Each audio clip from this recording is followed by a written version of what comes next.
여러분들 제 강의를 할 때는 여러분들 귀담아 들으셔야 되는 게 제 강의 그때 평화방송 PD가 그런 말했어요. 신부님 강의 한 강의를 다른 신부님들은 뭐 10개, 20개로도 할 수 있다고. 그 말은 뭐냐면 제가 하는 강의의 거의 70% 이상은 말씀이 움직여요. 이 말씀을 제가 뭐 이렇게 준비해와서 강의로 이렇게 적어놓고 하는 게 아니라 성령께서 그 말씀을 통해서 여러분들이 다가가시는데 이 말씀이 그냥 뭐 한 개 가지고 자기 체험담 이야기하고 뭐 경험 이야기하고 한두 개라도 충분히 1시간 강의는 때울 수가 있어요. 그러나 여러분들 깨어있지 못하고 또 그리고 조금 외람되지만은 평상시에 성경을 베개로 삼던 분들은 좀 들으면 왜냐하면 성경의 내용들이 신구약에 왔다 갔다 하기 때문에 성경에 조금 문외한이신 분들은 좀 지루할 수도 있어요. 그리고 여러 성경 구절이 이렇게 흐르기 때문에 귀담아 듣고 주의를 기울이지 않으면 그 맥을 잡을 수가 없습니다. 그래서 여러분들 이왕 주어진 이 시간에 우리가 또 하나님 안에서 아주 좋은 시간이 되기를 원하시잖아요. 그죠? 그래서 이번 주제가 새 마음과 새 영을 받아라. 그랬으면 우리는 어떻게 해야 돼요? 받아야지. 받아라 하면 받아야지. 그냥 멍청하게 받아라 해놓고 뭘 받을 준비가 돼요. 여러분들 오늘 이렇게 선포되는 이 말씀이 이게 소콜이 이래가지고 왔다 갔다 하면서 말씀을 잘 받으셔요. 네. 그럼 시작할까요? 네. 성부와 성자와 성령의 이름으로 아멘. 로마서의 말씀입니다. 나는 내가 하는 것을 이해하지 못합니다. 나는 내가 바라는 것을 하지도 않고 오히려 내가 싫어하는 것을 합니다. 사실 내 안에 곧 내 육 안에 선이 자리 잡고 있지 않음을 나는 압니다. 나에게 원의가 있기는 하지만 그 좋은 것을 하지는 못합니다. 선을 바라면서도 하지 못하고 악을 바라지 않으면서도 그것을 하고 맙니다. 그래서 내가 바라지 않는 것을 하면 그 일을 하는 것은 더 이상 내가 아니라 내 안에 자리 잡은 죄입니다. 나는 과연 비참한 인간입니다. 누가 이 죽음에 빠진 몸에서 나를 구해줄 수 있습니까? 주님의 말씀입니다. 좋으신 주님, 이제 이 가을이 겨울을 재촉하고 나뭇가지에 이제 그렇게 파릇파릇한 그 잎과 열매를 맺었던 그 나뭇잎이 또 낙엽으로 온전히 떨어뜨리고 그 앙상한 가지만 남은 그 나무들을 바라보는 이 계절에 다시금 우리의 존재를 바라볼 수 있도록 당신의 영을 이 자리에 당신의 자녀들에게 부어주십시오. 그리하여 진정 나라는 존재가 하느님 보시기에 참 좋았다라고 창조된 나라는 존재가 어떻게 변화되었는지 이 시간을 통해서 먼저 나 자신을 당신의 눈을 의식하며 바라볼 수 있는 용기와 또 그 안을 들여다볼 수 있는 당신의 그 해안의 눈을 우리 각자에게 주시오. 이 비전을 통해서 진정한 나를 발견하고 또 당신을 모실 수 있는 본래의 나로 회복할 수 있도록 주님 당신의 영을 우리 안에서 활동케 해주시고 이 자리에 선포되는 그 말씀이 각자의 마음의 밭에 온전히 뿌리 내릴 수 있도록 당신의 영이 우리와 함께 있음을 느낄 수 있는 시간이 될 수 있도록 축복하여 주소서. 어머니신 마리아께서도 늘 말씀을 머금고 말씀이 이루어지는데 온 삶을 내어 바치신 어머니 마리아요. 이 자리에서도 진정 그 말씀이 각자에게 주어진 그 뜻대로 온전히 이루어질 수 있도록 특별히 이 시간 저희들을 위하여 빌어주십시오. 전상의 모든 군대들과 저희 각자들에게 맡겨주신 수호천사들도 특별히 저희 각자를 위하여 빌어주십시오. 이 모든 기원들을 우리 주 예수 그리스도를 통하여 비나이다. 아멘. 우리 자매님들 그리고 요즘에는 또 우리 형제님들도 설거지뿐만 아니라 아까도 설거지들도 하시던데 집에서도 원래 그렇게 하시죠? 네. 그리고 뭐 쓰레기나 이런 것들도 날짜에 맞춰서도 내가 넣는 거. 근데 여러분들 뭐 음식 쓰레기통이 있지만 제때에 갖다 버려요. 그 제때 갖다 버리지 않으면 뚜껑을 덮어놓고 있지만 안에는 뭐예요? 썩죠. 네? 그래서 제가 그 강의하는 그 과정을 보면은 우리가 많은 경우 그래요. 비전 받으러 올 때 마음을 먹고 시간과 돈을 투자해서 그 자리에 앉아 있으면 우리가 끝날 때는 분명히 하나님은 응답해 주셔요. 근데 다시 우리가 집으로 돌아가서 생활을 하는데 그 비정 동안에 내가 하나님의 은총을 분명히 베풀어 주셨고 받았는데 그 약발이 얼마 못 간다는 거예요. 네? 내가 파견 이사를 할 때는 닭똥 같은 눈물을 흘리면서 나가면 우리 가족들한테 잘해야지. 그 며칠 동안은 열심히 하는 것 같아.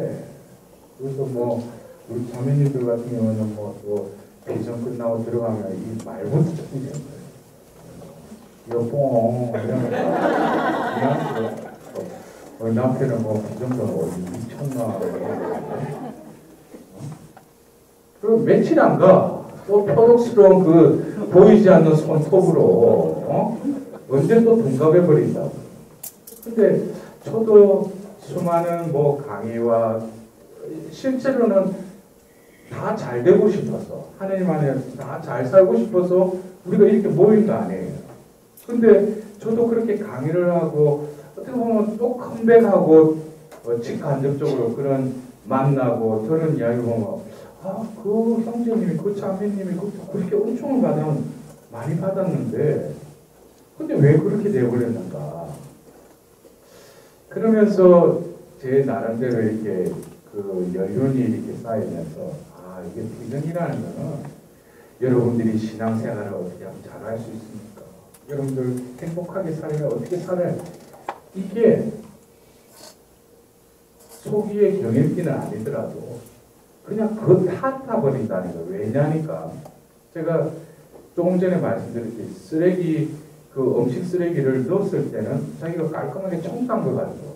근데 제때 버리지 않으면은 그 안에 구더기가 생기고 냄새가 풍긴다는 거죠. 뚜껑만 닫아놨을 뿐이지.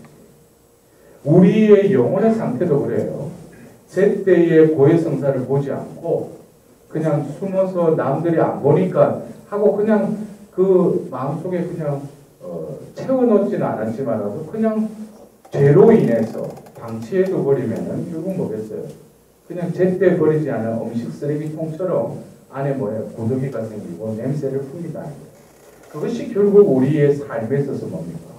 남이 믿고 남의 어떤 작은 점을 보고 판단하고 이런 것들이 다 그 음식 쓰레기가 썩는 냄새가 어떻게 돼요? 풍기듯이 내 안에도 보이지 않는 영혼의 독소들이 뿜어져 나온다는 거예요. 그래서 결국에는 뭐 행복하라, 뭐 신앙생활 잘하라, 뭐 성화되라 이거 이전에 먼저 뭡니까? 원천적으로 나라는 존재를 한번 냉정하게 바라볼 필요가 있다. 제가 오늘 그 시작하면서 여러분들한테 공독하였던 그 로마서 5장 15절에서 그 제가 선택된 그 성경 구절을 보면은 바울 사도가 나는 내가 하는 것을 이해하지 못합니다 그랬어요. 여러분들 보십시오. 로마서를 적을 당시만 하더라도 바울 사도 같은 경우는 산전수전 공수도 다 겪었어요. 그리고 그 바울 사도의 삶은 결국 다마스커스로 가는 그 여정에서 예수님을 만나고 나서 또 하나니아스에 의해서 결국 눈에 피늘이 벗겨지고 나서 그의 온 삶은 예수 그리스도를 위한 사도로서 전향되었죠. 그래서 어떠한 어려움 속에서 굴복당하지 않고 예수님 복음을 전했다는 거예요. 근데 이 3차 전도 여행 때 그 아드리안 그 바다를 바라보면서 이제 코린도에서 적었던 이 로마서를 적을 때는 어느 정도 이 전도 여행에 있어서 완숙기에 접어들었을 텐데 바울 사도가 나는 내가 하는 것을 이해하지 못한다. 바울 사도도 자기 자신을 바라볼 때 나는 내가 하는 것을 보면은 이해가 안 됩니다. 바울 사도가 그런데 여러분들은 본인이 하는 일을 보고 이해를 다 하셔요? 내가 그렇게 죄를 안 지으려는데 또 똑같은 죄를 또 지어. 그래서 제가 어떤 때는 고백을 하는 어떤 분들 보면 열심히 성찬을 하고 통회까지 하고 그 정죄하고 그래가지고 고백을 잘했어. 그래서 들으면서도 예수님의 대리자로 그 자리에 앉아있지만 들으면서 느낌이 있죠. 이분이 제대로 고백을 하고 있구나. 근데 말미에 보면 그래요. 이제는 다시는 죄를 짓지 않으리.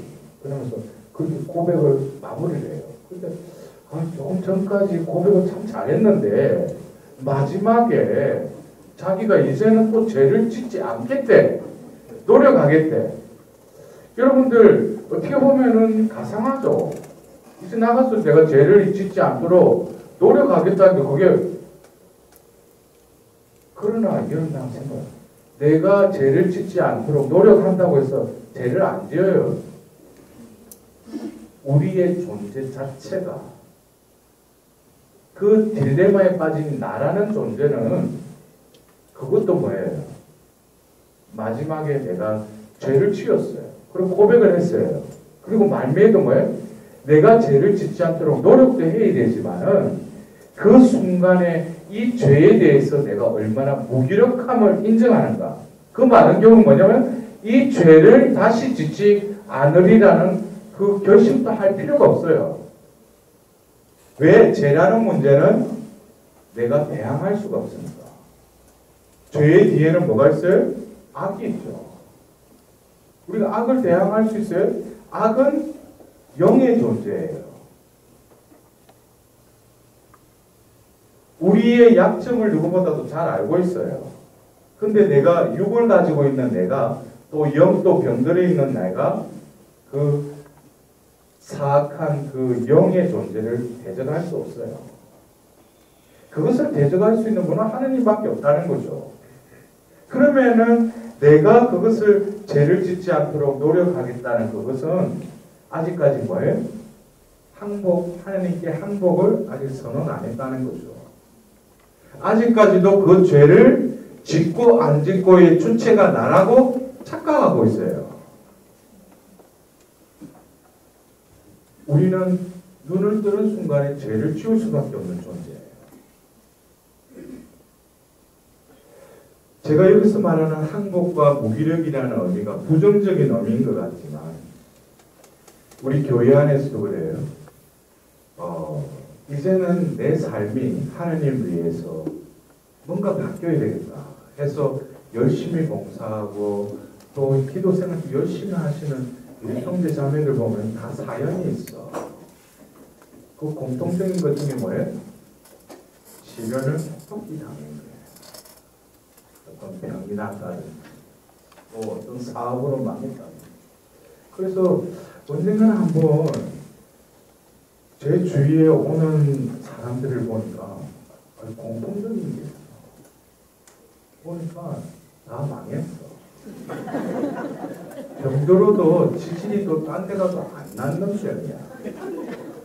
그래서 하나님한테 아니 주님 좀 쓸만한 인간들을 보내주지 왜 이제 완전 폐가망신해가지고 그런 영혼들만 왜 자꾸 보내주시냐고. 근데 욥처럼 어떤 한계 상황에 부닥쳤을 때 인간은 생존의 본능도 있지만 또 그것을 우리가 그러잖아요. 내 요즘 살기 힘들다. 엄밀히 따지면 그 사람은 아직 그 마지막 그 점은 찍지 않았어요. 고통의 마지막 그 중심부까지 내려가면은 자기가 고통스러운지도 몰라요. 그것이 뭐예요? 그 말 그대로 생지옥이니까. 그때는 자기가 살아야지 뭐 하나님 도와주소서 이런 말도 안 나와요. 그러면 제가 강의하는 저도 경험을 했느냐? 했죠.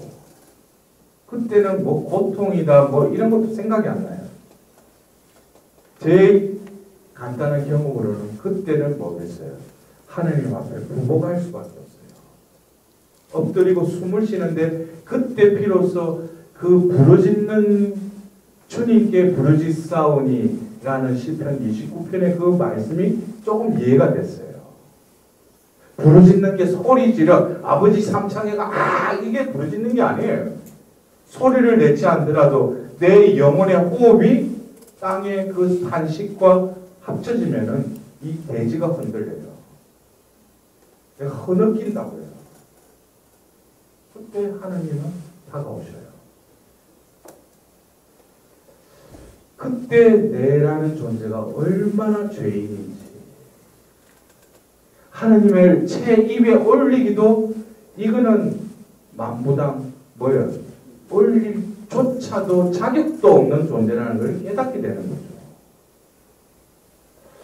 근데 바오로 사도는 그 이해하지 못하는 나를 보면서 그런 말을 해요. 내가 바라는 것을 하지 않고 오히려 내가 싫어하는 것을 합니다. 그랬어요. 여러분 이 말씀이 공감이 되셔요? 네. 내가 하려고 하는데 그건 안 하고 딴 거 하고 있어. 응?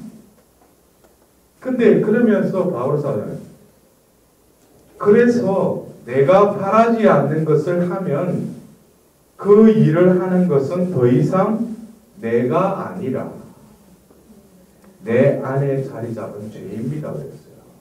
여러분들 이것을 보면은 내가 원하지 않는 일을 하는 주체가 아니라는 거예요. 내 안에 죄가 있었어. 죄로 인해서 뭐예요? 내가 아무리 좋은 지향과 원의를 가지고 선한 일을 해야지 그런데 또 악을 저지른다는 거죠. 그래서 결국 결론은 뭐예요? 나는 참으로 비참한 인간입니다. 여러분들 이 고백은 아주 현명한 아주 지혜로운 하나님 앞에서의 고백이에요. 우리가 루카복음 15장에 보면은 그 둘째 아들이 그 재산을 빼가지고 방탕하다가 또 흉년이 들어서 돼지우리에서 지엄나무 열매로 배를 추려고 할 때 뭐예요? 그제서야 제정신이 든 그는 거예요. 제정신이 든 그는. 그러면은 그 전의 삶은 뭐예요? 제정신이다? 제정신이 아니다? 말들은 참 잘해. 그러면 여러분 다시 지금 내가 제정신인 것 같아요? 본인한테 내가 지금 제정신이냐? 제정신이 아니면 뭐예요? 미친 거지. 여러분은 날 자신한테 너는 미쳤어. 한번 미쳤어. 여러분들 우리가 강한 부정은 강한 긍정으로 이어진다고 했죠. 내가 죄인임을 깨달으면 깨달을수록 의인이 될 수 있는 문이 열려요. 바오로 사도의 나는 참으로 비참하다는 게 뭐 만신창이거든. 저는 그래서 그래요. 그 바오로 사도가 1차 전도여행인데 이제 처음 이제 전도여행을 떠났는데 그래 가가지고 이코니움 가가지고 해당에서 그 그 복음을 전하는데 사람들이 유대인들이 선동해가지고 돌 팔매질을 던져요. 돌을 던져요. 근데 성경에서는 그가 죽은 줄 알았다고 했어요. 그래서 그 성 밖으로 내던져버린 거예요. 근데 이어서 뭐예요? 그 다음날 바울 사도는 일어나서 또 다른 곳으로 복음 전하러 가요. 여러분 보십시오. 그 전날 돌을 맞아가지고 성경에 죽은 줄 알았다면 어떤 상태겠어요? 돌을 맞았으니까 만신창이가 되지 않았겠어요? 근데 밤새 또 뭐예요? 또 회복해서 그 다음날 복음 전하러 또 갔다는 이거는 뭡니까? 겉모양으로는 바울어죠. 그러나 더 이상 그게 바울어가 아닌 거예요. 그를 움직이는 거는 뭐예요? 보이지 않는 사로잡은 게 있었다는 거예요. 그래서 2차 전도 여행 때도 뭡니까? 바울 사도가 아시아에 복음을 전하려고 했는데 성령이 그쪽에 전하지 마라 그랬어요. 그래서 또 하는데 환시를 보고 마케도니아로 넘어가라고 그랬죠. 이런 삶의 유형이 완전히 패턴이 바뀌어버렸다는 거예요. 내가 살아가려고 계획하고 그때 비로소 헬프미하고 오소서 성령님하고 한번 또 그거 좀 모자란 것 같으니까 철에 가서 한번 밤에 한번 건들고 그러면 뭔가 엉덩이를 그건 지 생각이지. 그래서 여러분들 오늘 조금 이게 시작하는데 왜 좀 강사가 왜 좀 무겁고 멍청한 이야기를 하느냐. 오늘 1강의 주제가 하느님의 거처인 나라였어요. 저도 성령을 체험하고 우리 골룸바자는도 아시지만 제가 뭐 곳곳에 뭐 치유회가 하고 뭐 그러면 아주 뿌듯하게 주님 감사합니다. 나 치유받았네, 내 구원받았네, 알렐루야. 다음에 가면 또 앉아있어. 그래서 저도 가서 하는 거나 또 앉아서 있는 사람, 우리 신자들이나 매번 쳇바퀴 도는 거예요. 그래서 제가 어떤 때는 막 성령이 막 확 해가지고 은혜 받으면 확 하고 기분 좋게 딱 해가지고 사진 한 장 딱 가는데 뭔가 허전해. 그래 뭐야 사진 한 장 가서 또 찬장을 열고 딱 따르는 거야. 그래 마시는 거야. 찌릿하게 막 떨리네. 조금 전에는 보면 오소서 성령이 막 했다가 보면 그랬다가 또 보면 이게 또 다른 스피리투스가 들어가네. 여러분들 스피리투스가 뭔지 알아요? 영이죠. 네? 술을 원래 원어가 스피리투스예요.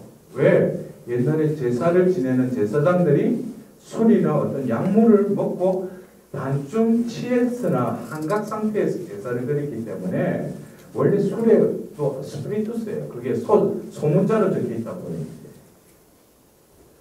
저는 조금 전에 대문자 스피리투스로 해가지고 소문자 스피리투스 이래가지고 됐다. 어떤 때는 그래서 제가 참 이런 말 이제는 뭐 이거를 막 하고 웃으시는 신자들 앞에서 내가 이렇게 더 이상 이런 거를 뭐 말한다는 게 그러나 뭐예요. 저도 고백을 해요. 소품을 받고 저는 그랬어요. 주간보다는 야간 사목에 전념을 했어요. 그래서 해가 지면은 그때부터 나가는 거예요. 그래서 그날 또 뭐예요?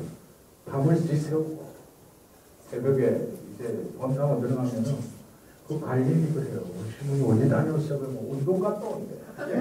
근데 갈짓자를 걷고 있어. 근데 사정 가서 바로 차면은 못 일어나니까. 그래 의사 환자가 그냥 돌고 있는 거야.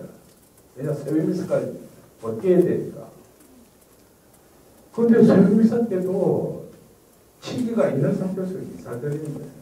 그때는 또 포도주를 또 많이 따르지. 해장술을 마셔야 돼. 근데 이거는 뭐냐 성혈이니까 또 그렇게 생각하면 안 되지만 저의 옛 인간의 삶은 조금 또 우리 시대는 신부님 오늘 감동이 좋았대. 그래서 이게 성령인가 이게 뭔가 그러한 혼돈된 삶, 결단이 내려지지 않은 삶. 그러나 그 보이지 않는 꼬리는 결국 폐가 망신시켰어요. 어느 곳에 가면 신부님 그래서 심지어는 신부님을 낳아준 어머니는 얼마나 행복하시나이까. 그래서 제가 예수님께 그랬더니 그거는 제 모습이 아니라 하나님의 도구로서 어떤 자매님의 눈에 그렇게 보였던 거예요. 그랬던 내가 철저하게 무너지는 나 자신의 이중적인 모습을 보면서 결국 하나님은 나를 완전히 늪에 빠졌다가 마지막까지, 그래서 결국에는 늪에서 오죽거려봤자 더 빠져드니까 완전히 무기력한 채로 완전히 힘을 뺐을 때 비로소 하나님이 저를 건져주십니다. 그리고 옛 인간을 새 인간으로 이렇게 변화시키기 위해서, 그래서 제가 어떤 저 자신에게 물어봤어요. 그러면은 과거에 하나님의 도구로 성령의 카리스마를 행사했던 내가, 그러면 그건 나가 아닌가? 분명히 성령께서 함께 하신 거는 저도 그때 체험을 한 거죠. 근데 뭐예요? 일상생활 안에서 하나님은 나를 통해서 그런 카리스마, 은사를 주시고 그걸 또 도구로 쓰셨지만 일상생활 안에서 기도회나 강의나 여러 가지 어떤 모임에 갔을 때 그 나머지 시간도 과연 카리스마틱하게 살았냐. 은사적인 삶은 결국 뭐겠어요? 내가 없어지는 거죠. 성령께서 나를 차지하셔서. 그래서 우리가 1967년부터 올해 이제 50주년을 맞이하는 은사적 성령세신 운동 역시 캐리스마틱이라는 게 고린도 1서 12장에 나오는 그 은사를 받고 그걸 행하는 게 그게 부분적인 카리스마를 논하는 거지만, 캐리스마틱은 뭐겠어요? 그 은사가 나를 통해서 드러나는 내 존재가 뭐예요? 은사화되어야 된다는 거예요. 그것만 치유하고 내가 뭐 할 때만 하나님의 캐리스마틱이 아니고 내 모든 존재 자체가 캐리스마틱이 될 때 그 카리스마가 어떻게 돼요? 더 빛을 발한다는 거예요. 그런데 이거를 분명히 알아차리셔야 돼요. 제가 아까 미사 때도 소유론적인 관점, 존재론적인 관점을 말씀드렸는데, 우리가 나라는 존재에 대해서 우리가 자기 인식이 필요한데, 저는 2007년도 새 영을 부어주겠다. 그러니까 제가 처음에 그 알코올에 또 완전히 노예가 되어서 그러다가 제가 회복사도직이라는 이름으로 제가 회복되어야 되니까, 그러면서 또 그때는 또 성령의 그 은사를 이렇게 활용하는 걸 좀 자제했어요. 왜냐하면 내가 일단은 회복해야 되니까. 그러면서 과거의 내 삶을 봤을 때 왜 성령을 받는데 드러나는 부분도 있지만 아직까지 내가 내 존재 자체가 성령이 원하는 삶을 못 살았다는 그 딜레마 속에서, 그러면은 하는 성령께서는 나에게 어떠한 삶을 원하시는가? 내가 어디 아프면은 치유원서를 찾아가고, 뭐 앞일이 좀 궁금하면은 미알이 대신 그 은사자를 찾아가서 또 예언을 받고, 그럼 내가 은사가 없느냐? 각자에게 다 교회의 구성원으로서 성령께서는 다 각자 공동 유익의 표적의 어떤 은사를 다 주셨죠. 그럼 내가 표적의 은사만 드러날 뿐이니까 그것만 은사자라고 그러죠. 나도 다 은사자죠. 그래서 여러분들 중에 그래, 똑같이 뭐 우리 청소하는데도 어떤 자매가 청소하면은 영적으로 완전히 틀려져, 그 장소가. 어떤 사람은 뭐요? 은사를 안 받으면 매번 평면만 청소해. 그래서 바닥만 계속 하고. 이 은사를 받으면, 청소의 은사를 받으면은, 그 사람 청소하면은 그 공간 자체가 바뀐다. 그 1차원, 2차원, 3차원, 요즘 뭐냐, 에어클리닝까지 다 하고. 우리가 각자 은사를 받았어요. 그러나 중요한 뭐예요? 내 존재가 은사화되어야 되는데, 캐리스마틱화되어야 되는데, 그래서 제가 그 이후에 하나님의 자비를 잊고 나서, 그전에는 회복이라는 그 단어를 어떤 국소적인 병을 낫게 하고 중독을 낫게 하고 또 어떤 현실적인 문제를 해결하고 초우 개선을 하는 그것이 회복이라는 리커버리라는 그 단어의 범주로 생각했어요. 근데 내가 생각지도 못했던 하나님의 자비를 잊고 나서 이제 회복에 대한 비전을 하려고 하는데 회복이라는 단어를 떠오르는데 제 안에 뭔가 이렇게 혼란이 왔어요. 그래서 제가 하나님한테 물어요. 주님 그러면 도대체 과거에는 이거를 저는 회복이라고 생각했는데 제가 지금 혼돈이 오는데 당신이 원하시는 회복은 무엇입니까? 제가 물어봤어요. 근데 응답이 없어요. 그리고 얼마 기간이 지나고 나서 문득 저에게다 네 존재 자체를 내가 회복시키겠다 그랬어요. 그래서 아니 그전에는 내가 지금 알고 있는 병이나 어떤 문제들 또 악습들 이거를 회복하는 게 회복인 줄 알았는데 이제는 뭐예요? 네 존재 자체를 회복시키겠다는 거예요. 그러면서 이제 시간이 지나면서 비정을 하고 이러면서 성령께서 진정으로 회복하시려고 하시는 게 이제는 불가능을 가능케 하는 이 개 같은 성격도 뭐예요? 이제 성령께 완전히 내어 맡기면 바꿔주시는 거예요. 제 같은 경우 그 전에 신학생 때는 제가 포크앤 나이프 항상 나한테 걸리면 분해를 했어요. 완전히 인성적인 영성적인 모든 생활 면에서 분해를 해버렸어요. 그래서 하루는 주님 제가 결혼도 안 하고 이게 젊은 나이에 신학이 들어와서 이게 뭐하는 꼬라지입니까? 제가 좀 바보가 되기죠. 그때부터 바보가 좀 보죠. 아무리 봐도 사람이 분석이 안 돼. 그거는 참 개선이 됐는데 내 안에 누구에게도 말 못하는 어떤 악습과 누구에게 말 못하는 부끄러운 그런 생활의 어두운 면이에요. 그런데 제가 하나님께 특별히 저는 5년 전에 성모님께 딱 봉헌드리고 성령께 완전 의탁하고 그러니까 내가 이게 또 바뀌기 시작해. 그전에는 연초가 되면은 올해 스케줄 딱 잡아서 장수하고 섭외해가지고 딱딱딱딱딱 그 성취하는 기분에 시간을 보내는 거예요.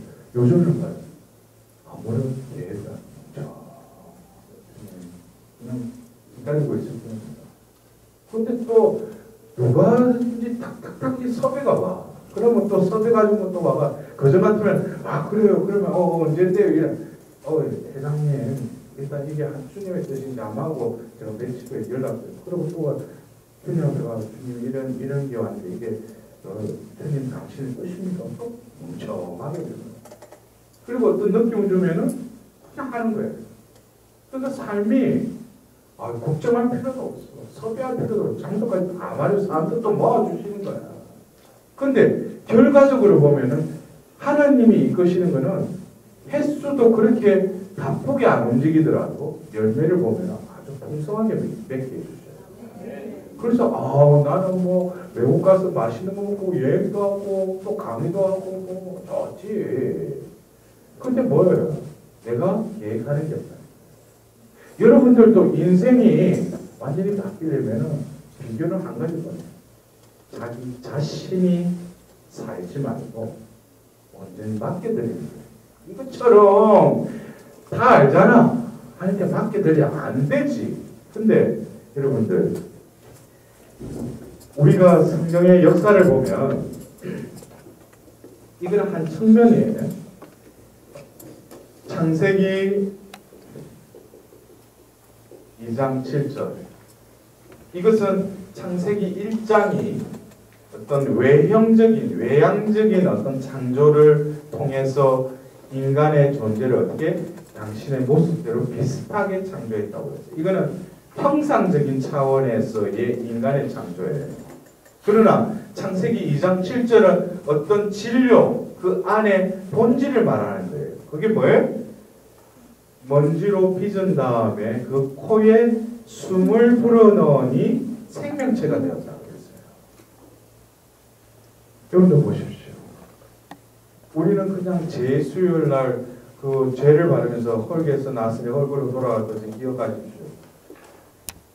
그렇다 해가지고 우리는 어머니 아버지 그거 해가지고 나왔잖아. 수정이 돼서. 근데 이 먼지로 빚어서 형상을 빚은 다음 이거는 결국에는 하느님만이 그렇게 하실 수 있는 거죠.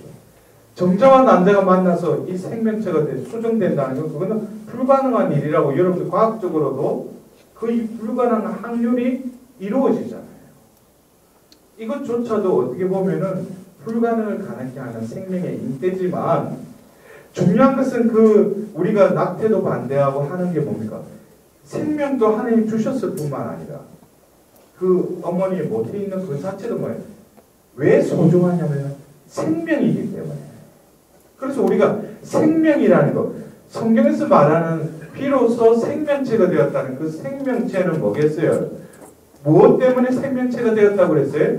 그 코에 숨을 불어넣었기 때문에 생명체라고 부르는 거예요.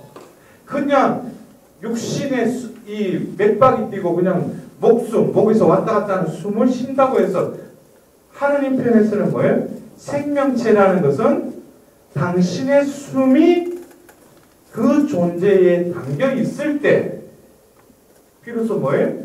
생명체라는 거예요. 그러면 제가 아까 여러분들이 아까 그림 물으니까 다들 머리를 숙이고 저하고 눈을 마주치지 않는데 제가 그림 물었죠. 여러분 그럼 제정신이에요? 내가 물었잖아요. 그럼 내가 제정신이 아닌 내가 미친 거고.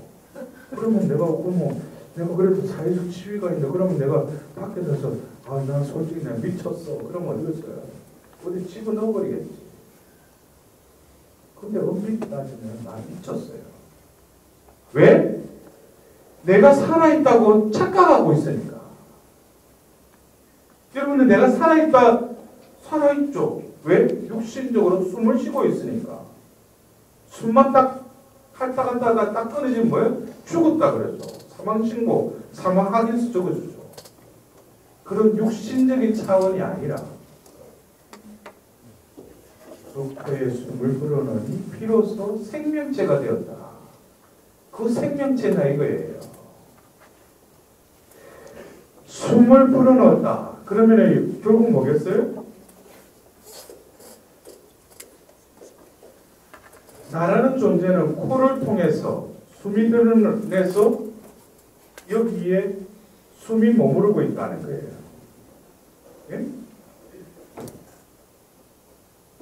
그래서 우리가 인간에게만 피조물 중에 주신 또 기능 중에 하나가 뭡니까? 인간에게도 영이라는 기능을 주셨죠. 우리 성령, 악령은 논의를 많이 하고 생각을 많이 하지만 내 영이 건강한지 병이 들었는지 그래서 영의 치유라는 그 차원이 있잖아요. 영적 질병이라는 것도 있죠. 영적 질병은 뭐예요? 영적으로 아무런 감각이 없다. 그러니까 성경을 보면 뭐예요? 이것처럼 달콤한 수면제가 없지. 보면 참이 쓰러워. 거기다가 또 하면 뭐 100개까지 할 수 있다. 그리고 비싼 때 뭐야? 요즘은 스피커 성능이 얼마나 좋아. 그래 와가지고 초일미사 때 1독서, 2독서, 복음까지도 다 선명하게 복음이 말씀이 선포되는 뭐 아무런 말씀 안 들려. 여러분들 위해서 여러분들 중에 그런 분들이 안 계시겠지. 예. 그러니까 아무런 말씀이 기억이 없어요. 분명히 1독서, 2독서 복음이 선포됐는데도 자기에게 와닿는 말씀이 한마디도 없는 거예요. 단어도 없어. 이건 아주 뭐예요? 영이 병들처럼 병들어. 그리고 뭐예요? 신부님이 준비해서 강론을 하는 거는 성경을 해석해서 어떻게 잘 먹을 수 있겠고. 근데 뭐예요? 신부님 강론 죽어봐. 딴 생각해. 근데도 병이 드는 거예요. 왜? 영적으로 아무런 감흥이 일어나지 않아요. 그리고 뭐예요? 내 입을 통해서도 뭐예요? 내가 복음 전해야지. 그래가 뭐 본당에서 성교본 맡았는데 이거 뭐 어깨 뒤에는 하나 받고 해가지고 우리 성당에 그거 성교 아니에요. 초대교회의 성교는 뭐예요? 내 입이 사도행전 2장에 뭐예요? 표현의 능력에 따라 외국어로 말하기 시작했다고 그랬는데 표현의 능력, 이 혀를 뭐예요? 성령이 주도하시는 거예요. 성령을 받은 사람은. 그래서 성령에 의해서 성령 충만한 사람은 딴 거 볼 필요 없어. 그 입에서 이 혀가 어떻게 움직이는지 들어보면은 이 사람 안에는 성령이 있구나. 성령이 잠깐 출타했다가 들어왔다 갔다 하는 그 영혼이. 그래서 어떤 분도 그래 신분이 뭐 살기 힘들게. 내가 딱 꼬라서 보니까 뭐예요? 힘들게 생겼어. 제가 그 말하자. 성령이 출타하셨냐.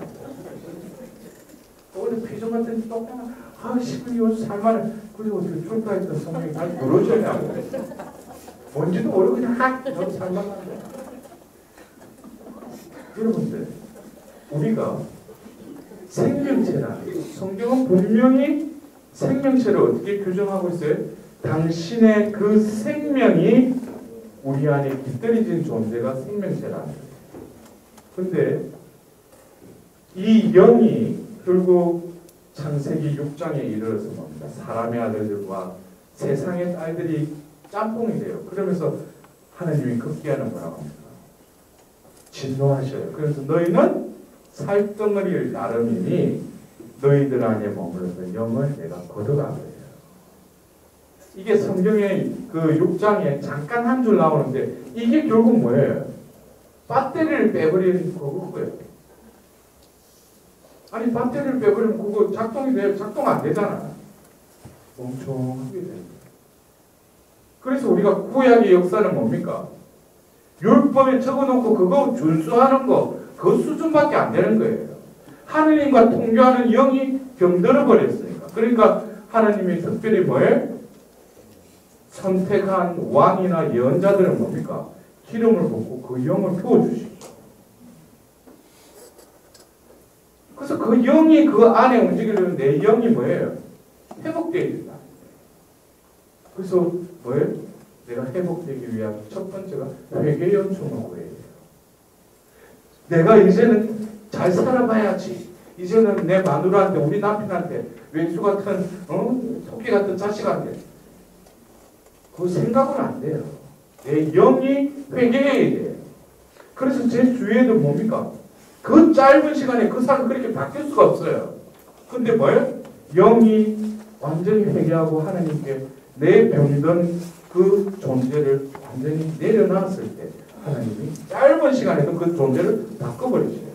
그래서 우리가 치유라는 것도 영의 치유가 먼저 되지 않으면 혼의 치유, 육의 치유는 일어나더라도 유지가 안 돼요. 근데 우리는 뭡니까? 감정적으로 눈에 보이는 그걸 보고 와, 저 신부님 영 세다.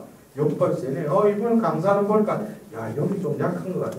그런 표현이 어디 있어? 영빨이 세고 약하다는 게 어디 있어? 저는 그래요. 과거에도 저도 보면 뭐 육적인 치유다, 뭐 애도 낳고 보면 뭐 아마 말기 안 만져도 낫게 해주시는 그런 어떤 도구로 쓰임도 받은 적도 있지만 이제는 뭐 저는 회복하는 신부라고요. 신부님 뭘 회복? 딴 데도 회복하는데 가서 보면은 치유나 별반 차이 없어요. 저는 그래. 하느님의 불가능한 것을 가능케 해주는 도구다고. 그게 뭔데요? 이 존재, 이 꼬라지 자체를 하느님이 바꿔주시겠다. 그러면 이거 이해가 안 되죠. 내 존재가 어디가 바뀌느냐? 저를 보면 알아요. 저를 보면 알잖아. 꼬라지가 바뀌어버린다. 그래서 결국 구약의 이 역사는 이 영이 거둬져 버렸죠. 그러니까 제가 쉽게 말해서 배터리가 없다는 거예요. 그러니까 눈에 보이는 그 율법 가지고 하느님과의 어떤 관계를 맺는 그 상황 속에서 결국 하느님께서는 뭐예요? 이 인간 존재를 회복시켜야 됩니다. 원래 하느님이 창조한 존재는 또 다른 말은 뭐예요? 이 생명체는 하느님과의 딸려야 뗄 수 없는 그 관계에 놓여 있는 나라는 존재는 결국 하느님의 영이 내 안에 머무른다는 것은 결국 뭐겠어요? 하느님의 거처이기도 하다. 하느님이 거처하시는 곳이 뭐예요? 나라는 존재예요. 그래서 하느님은 계약을 맺고 법을 주고 규칙을 주고 그러면서 뭐예요? 너희들 지키겠느냐? 하면 그 이스라엘 백성이 뭐예요? 지키겠다. 근데 이게 앞반대기가 두꺼워지면 뭐예요? 이제는 뭐 지킨다 안 지킨다 하나님 앞에서 그냥 그건 지킬게. 하나님 뭐예요? 못 지키는 걸 뻔히 알고 계셔요. 그래서 그 구약의 예언자들을 통해서 숨겨진 희망들을 불어넣으셔요. 그래서 예레미야를 통해서 뭡니까? 내가 새 계약을 맺겠다. 근데 그거는 시나이산에서 맺었던 계약과는 틀리다 그랬어요. 너희 정신 안에 내 법을 넣어주고 새겨주겠대. 근데 그 기한은 뭐예요? 예레미야는 남유다가 멸망할 때라면 이제 요배에 간 그 상태 속에서 에제키엘 예언자가 바로 뭐예요? 한 걸음 더 나아가서 바로 뭡니까? 새 마음과 새 영을 넣어주겠다 그래요. 이것은 구약에 이루어진 게 아니죠. 결국 새 하늘 새 땅을 창조하겠다는 거죠. 결국 이제는 새 시대, 새 계약의 시대가 펼쳐진 거죠. 그게 신약이죠. 그 신약에 와서 우리는 예수님의 그 파스쿠아, 죄와 죽음의 세계를 멸망하시고 승리하신 그 파스쿠아의 신비는 구약의 홍해바다를 가르신 다음에 그 출애굽한 그들을 탈출시킨 그들을 하나님은 거기서 끝나는 게 아니고 미션이 끝나는 게 아니고 그들을 어디로 데려가요? 시나이산으로 데려가서 이렇게 그 시나이산에서 진성 피를 제단과 백성들한테 뿌리면서 계약을 맺죠. 하나님 법을 선포하죠. 그게 옛 계약이에요. 근데 예수님 뭐예요? 이제는 그 억압의 땅, 노역의 땅인 그 에집트에서 탈출시키는 게 구약의 그 파스쿠아였고 결국 그 파스쿠아는 시나이산에서 계약을 맺음으로써 완성됐듯이 신약의 이 파스쿠아는 이제 보이는 지형이 아니라 바로 죄로 인한 그 죽음의 세계에서 예수님의 그 파스쿠아, 죽음과 부활을 통해서 뭐예요? 거기서 우리를 완전히 탈출시키신 거죠. 그러나 뭐예요? 예수님이 최후의 만찬 때 그 포도주를 축성하면서 뭐예요? 새 계약을 위하여 흘릴 나의 피다 그래요. 새 계약을 위하여 흘릴 피다. 그러나 예수님의 피는 결국 뭐예요? 새 계약을 위해서 흘릴 수밖에 없는 전제 조건이라는 거죠. 결국 예수님이 죄와 죽음의 승리를 하셨지만 결국 홍해바다를 갈아서 결국 그들을 이집트 땅에서 탈출시켰지만 시나이산에서 완성됐듯이 결국 뭐겠어요?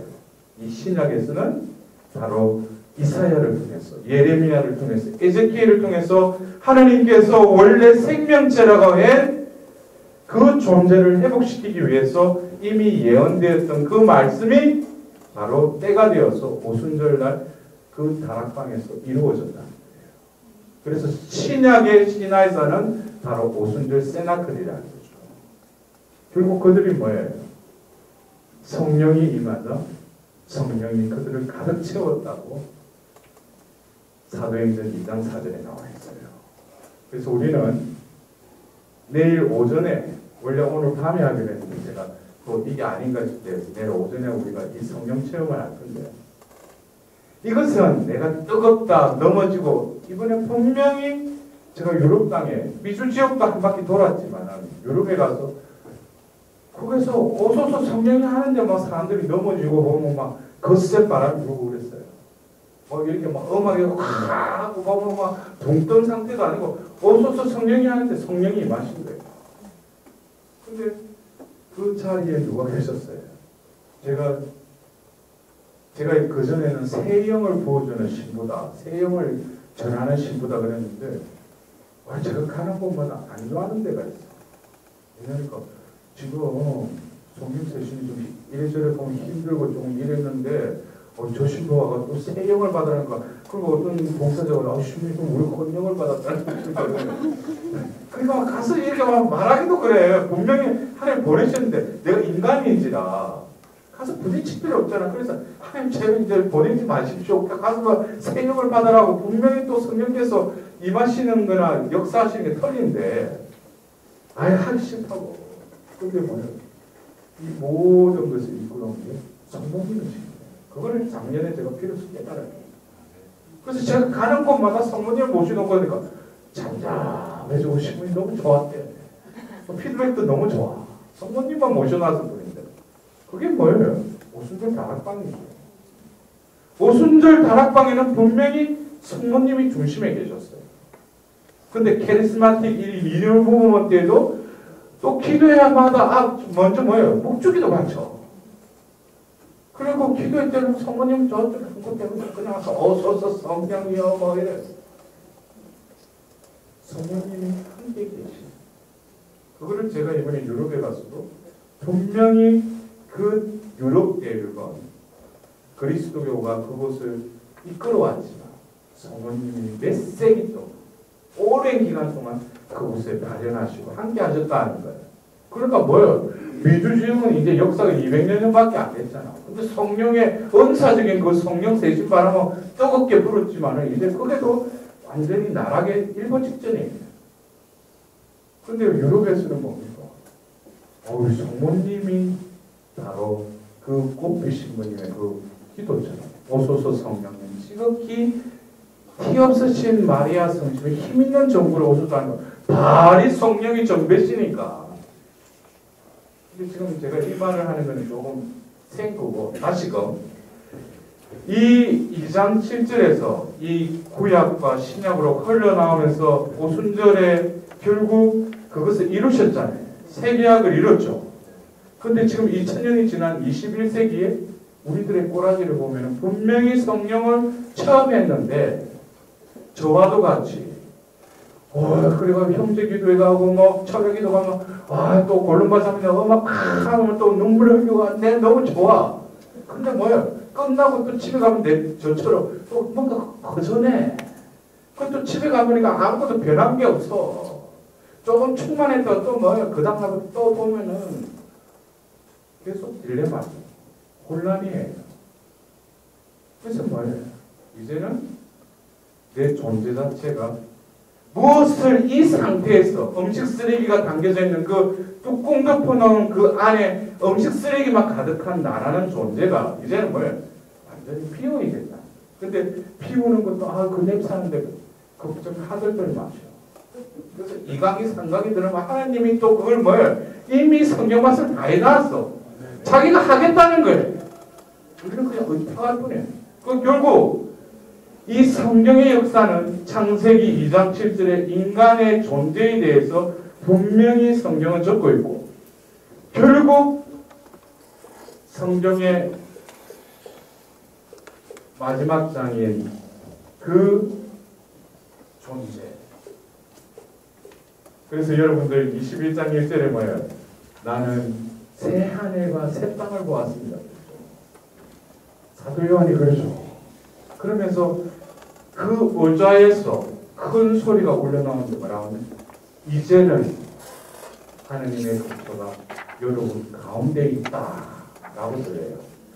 그리고 이어서 뭐예요? 이제는 눈물 흘릴 필요도 없고 부르짖을 필요도 없고. 근데 왜 그러냐면 그때가 되면 무슨 새 하늘 새 땅 해가지고 완전히 근데 새 하늘 새 땅은 아셔야 될 게 며칠 전에 우리 그 포항에서 지진으로 그런 식으로 재앙이 오는 게 아니야.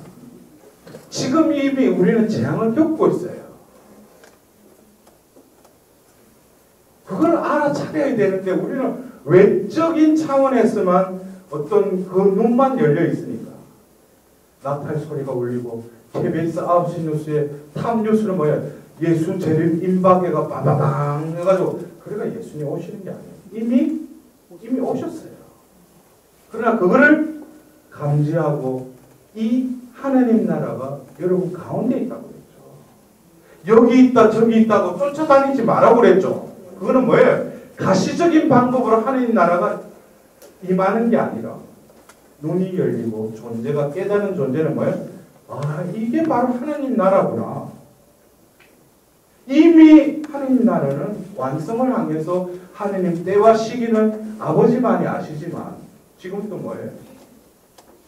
하나님은 그 섭리를 이어가신다. 그래서 제가 그래요. 이 묵시록 21장 3절에 이제 여러분 가운데 하나님 거처가 있다고 그래요. 근데 여러분들 제가 물어볼게요. 하나님이 우리와 함께 계셔요? 크게 말하셔. 하느님 우리와 함께 계실? 네. 아까도 뭐 임마누엘 뭐 노래 부르더만 우리와 함께 계시는 하느님. 근데 제가 다시 말해요. 묵시록 21장 3절의 말씀대로 여러분 가운데 하느님 거처가 있어요? 아멘이라 그렇게 넘어가지 말고 내가 물어봤잖아요. 이 여러분 가운데 하느님 거처가 있어요? 없어요? 있어요. 이래야지 내가 강요할 맛이 있지. 하느님 거처가 여러분 가운데 왜 그래? 여러분들 하느님 거처는 어디 있어요? 네, 안에요. 여러분 안에 뭐가 있어요 지금? 딱 깨고 말합시다. 우리 안에 뭐가 지금 넘치넘치거리고 꽉 차 있어? 성령에 차 있어요? 그러면 이 얼굴이 완전 틀린데.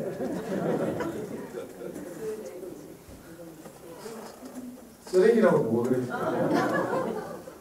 그래도 지금 회복될 기미가 좀 보여요. 아직까지 뭐야? 하나님 거처가 여러분 가운데 있고, 그 말씀이 우리 가운데 이루어졌대. 천만의 만만디 말씀이죠. 뭐예요? 여기에 임마누엘 하나님은 분명히 함께 계셔요. 그러나 뭐예요?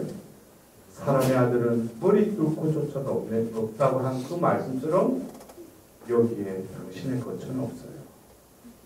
분명히 세례를 받고 하나님 자녀라고 했지만 입으로는 성령의 은사례가 랄랄랄 하고 있지만 내 마음속에는 나로 가득 차 있어요. 내 거, 내 계획, 내 뜻만이 뭐예요? 그것이 이루어지라고 지금 비전까지 기여한 거 아니에요.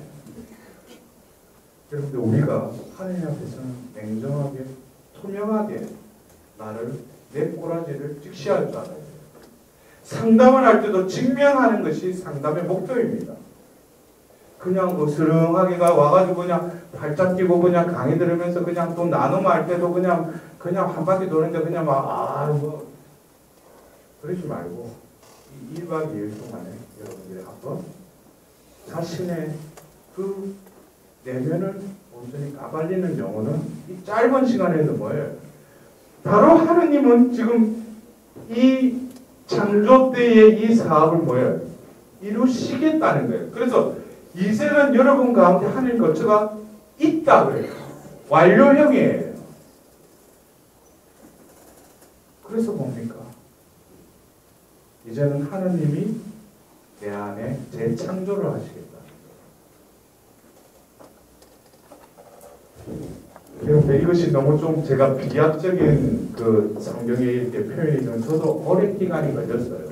이걸 깨닫는 게 누가 말한 것도 아니고. 그래서 오늘 1강의를 통해서 우리 나라는 존재를 하느님의 거처로 삼으셨다는 거죠. 그래서 제가 지금 이제 새롭게 은사적인 성령 체험을 하기 위한 성령 세미나가 아니라 존재론적인 성령 체험을 위해서 제가 세나클 세미나를 지금 이제 유럽에서도 있고 미국에서는 몇 년 전부터 이제 시도를 하고 했어요. 근데 이제는 추구하는 게 중요한 것이 내가 원하는 것, 내가 기대하는 것이 이루어지는 것은 그거는 둘째 문제고 중요한 것은 뭐예요? 바로 데살로니가 1서 3장 13절 여러분은 모든 성도들과 함께 예수님께서 재림하실 때에 그분 앞에 거룩하고 험없는 사람으로 나설 수 있기를 빕니다. 아멘. 여러분들 신앙생활은 내가 평일미사 열심히 다니고 봉사 열심히 하고 양팔 목주기도 몇 단 바치고 이것은 그냥 옵션이에요. 중요한 것은 내 존재가 이 생을 마치고 그분 앞에 섰을 때 내 존재됨을 보시지 내가 한 공로와 수고를 그냥 그거는 2차적인 문제예요. 결국 뭡니까? 하나님이 이 세상을 움직이시고 섭리하시는 것은 이미 하나님은 하나님 나를 창조하셨어요. 그러면은 내가 모든 것을 새롭게 만들다라는 묵시록 21장 5절은 눈이 열린 사람, 영이 하나님과 통교하는 영혼들은 뭐예요? 지금 어느 곳에 있더라도 뭐예요? 하나님의 이 섭리를 다 눈으로 보게 돼요. 세상은 테러와 기근과 이 부조리함으로 가득 차인 것 같지만 그 속에서 하나님 뭐예요? 당신만의 방법으로 이 세상을 운영해 나가줘요. 그런데 그걸 아셔야 돼요. 이 세상이 왜 이렇게 타락했느냐?